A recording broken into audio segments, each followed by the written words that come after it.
Pouco máis de 24 horas ese é o tempo que queda para que os Reis Magos enchan as casas da contornada agasallos e bos propósitos para este ano 2019.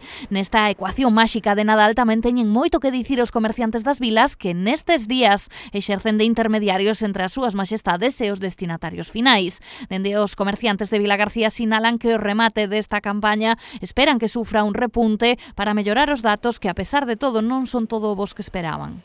Sí, agora estes días a verdade é que a última hora pois penso que a xente, como non lle queda máis remedio que mercar, pois está acercándose. De feito, podese notar nas calles de Vilagarcía moitísimas máis afluencia de público e incluso nos comercios, os estacionamentos comerciais.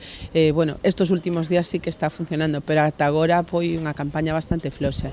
Numerosos comercios do Salnexa adornan os seus escaparates con descontos que van dende o 20 ata en algúns casos chegar ao 70%.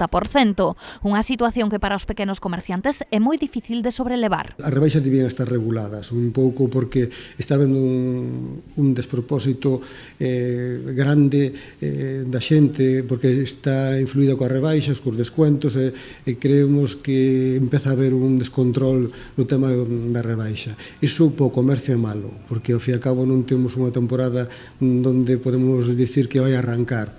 Está habendo xa ahora mesmo rebaixas de un 50, un 60 que estou vendo por aí.